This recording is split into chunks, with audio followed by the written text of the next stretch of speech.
The 1900s by Cade. World events. The Boxer Rebellion started in 1900 and ended in 1901. A Chinese secret organization called the Righteous and the Harmonious first led an uprising in northern China against the spreading of Western Japanese. Then the Boxer movement spread to the Beijing area, where this group would kill Christian missionaries and they would destroy churches. The Boxer Rebellion formally ended with the signing of the Boxer Protocol on September 7, 1901, stopping all mayhem.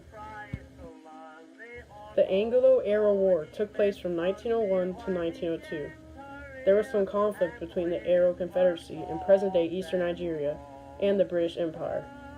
The war started after years of increasing tension from failed negotiations between British and the Arab leaders.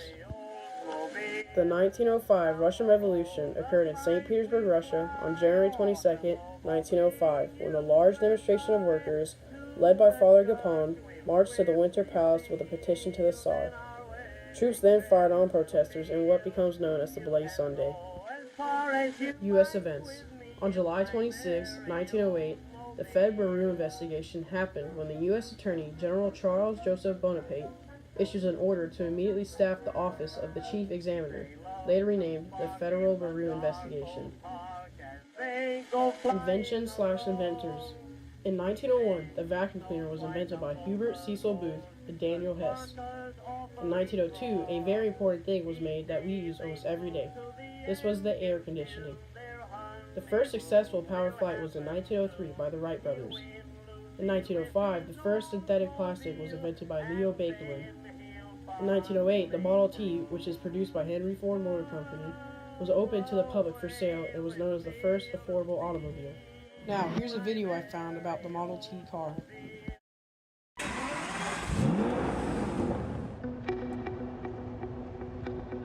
I test drive cars for a living. I've driven fast cars, fancy cars, and a few not so fancy cars. But I've never had the chance to drive the automobile that started it all, the Model T Ford. So when I was in Detroit for the auto show, I took a side trip to visit the Henry Ford Museum for a test drive of a different kind. Are you ready for a driving lesson? Yes. Okay, this is like nothing you've ever driven before. You're going to see 3 pedals on the floor. Your right pedal is your brake. The middle pedal is reverse. Yep. The left pedal is a clutch. Now they call it a clutch, but it doesn't work like a standard clutch that we use today. I'm going to show you how this works. I have a parking brake over here. Where's the gas pedal? There is no gas pedal. Okay. That's a great question. You're saying, how do I make it go? You see this right here? This is your accelerator. Wow. So it has a hand throttle. There's a reason the old-timers call it the Model T dance. Getting the car to move smoothly where you want it to go is a complicated process. So you're going to give it a push little you gas. got to push your left pedal to the floor and give it gas. Nice. All right, now let your gas up Okay. and let your left foot up. Whoa. Now you're in second gear. Okay. You're doing wonderful, and I have to tell you something.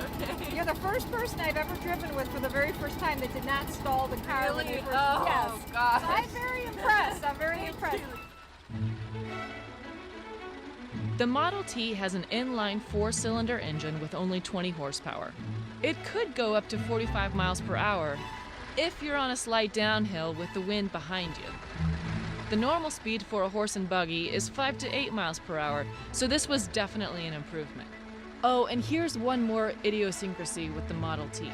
The 10-gallon fuel tank doesn't have a fuel gauge on the dash, so you kind of just have to guess how far you've gone and assume you get about 20 miles to the gallon, which, it should be noted, is better gas mileage than many cars on the road today.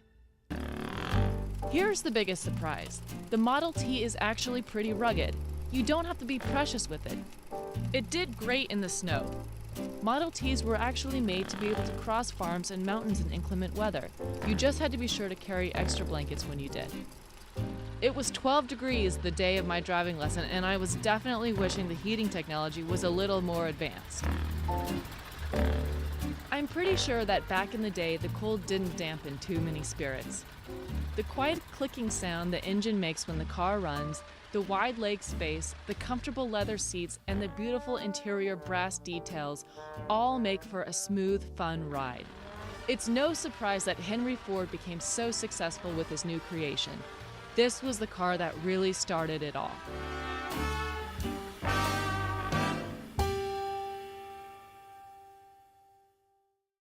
The S-bend corset was fashionable during the 1900s for women. It thrust the hips backwards and forced the chest forward into a fashionable pouter pigeon shape. Hair was worn in a center parting, often looped around pads and false hair to create a wide rim of hair around the hairline. This hairstyle was worn under vast, broad-brimmed hats with low crowns and adorned all over with flowers, lace, ribbons, and feathers. Men wore three-piece lounge suits with cloth caps and jackets were narrow. Most collars were starched and upstanding, with the corners pointing downwards. Beards were now reserved for mainly older men, and most young men sported neat mustaches and short hair. Preacher and the Bear is an American folk song and a very famous song too. In 1905, Arthur Francis Collins recorded Preacher and the Bear, and it became a huge hit with over 1 million records sold. Another song in the 1900s was the song In My Merry Oldsmobile. The song's chorus is one of the most enduring automobile-oriented songs. Disasters. The Great Galveston Storm of 1900 was a very intense storm. Galveston, Texas sits on a narrow barrier island in the Gulf of Mexico with a peak elevation of 8.7 feet above sea level. In 1900, Galveston was the gem of Texas, its biggest port city, home to a millionaire mansions and some of the nation's first electric streetlights. All of this changed when an unnamed hurricane with wind up to 140 miles per hour came wrecking through. It caused waves up to 16 feet to almost wipe out the whole island. Sadly, there was a casualty count of about 8,000. The other disaster I'm going to go over is the 1906 San Francisco earthquake and fire. On April 18, 1906, the residents of San Francisco were woken up with a jolt at 5:12 a.m. They had just enough time to get their things before the real shaking began. For nearly a minute, the Northern California city of 450,000 was rocked with a 7.9 magnitude earthquake that ripped a 296 mile fissure along the San Andreas Fault. But the earthquake was just beginning for this movement because the fire started spreading across the whole city, and the fire was fueled by a lot of broken gas lines across the city.